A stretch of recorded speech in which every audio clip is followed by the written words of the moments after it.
বলছেন কিনা শোনা যাক।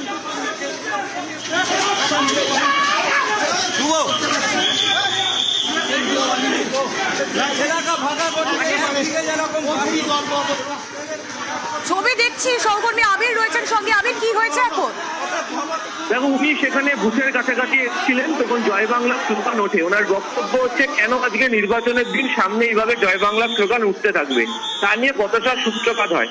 পাল্টা তৃণমূল কংগ্রেসের তরফ থেকে অভিযোগ করে বলা হয় যে ঘটনা ঘটা যে উনি কেন এখানে এসছেন এবং উনি আসার ফলে ভোটদানের ক্ষেত্রে বাধা তৈরি হচ্ছে, এই নিয়ে উত্তেজনা তৈরি হয়। উত্তেজনা এমন পর্যায়ে পৌঁছয় যে শেষমেশ দেখতে পাওয়া যায় যে শুভেন্দু অধিকারী তিনি কেন্দ্রীয় বাহিনীকে তিনি ফোন করেন। ফোন করার পর তিনি বলেন যে এখানে যারা অবজারভার রয়েছেন বা কেন্দ্রীয় বাহিনীর যারা রয়েছেন তাদেরকে যেন পাঠানো হয়।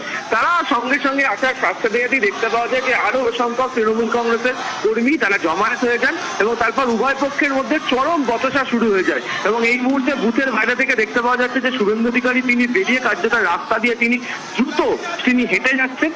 একই দিকে বিজেপির কর্মীরা রয়েছে, অন্যদিকে তৃণমূল কংগ্রেসের কর্মীরা রয়েছে, পরস্পরের উদ্দেশ্যে স্লোগান দিচ্ছে এবং উত্তেজনা রয়েছে। কিউআরটির যে টিম, সেই টিমও ঘটনাস্থলের দিকে এগোচ্ছে। তেমনই ছবি এই মুহূর্তে ধরা পড়ছে।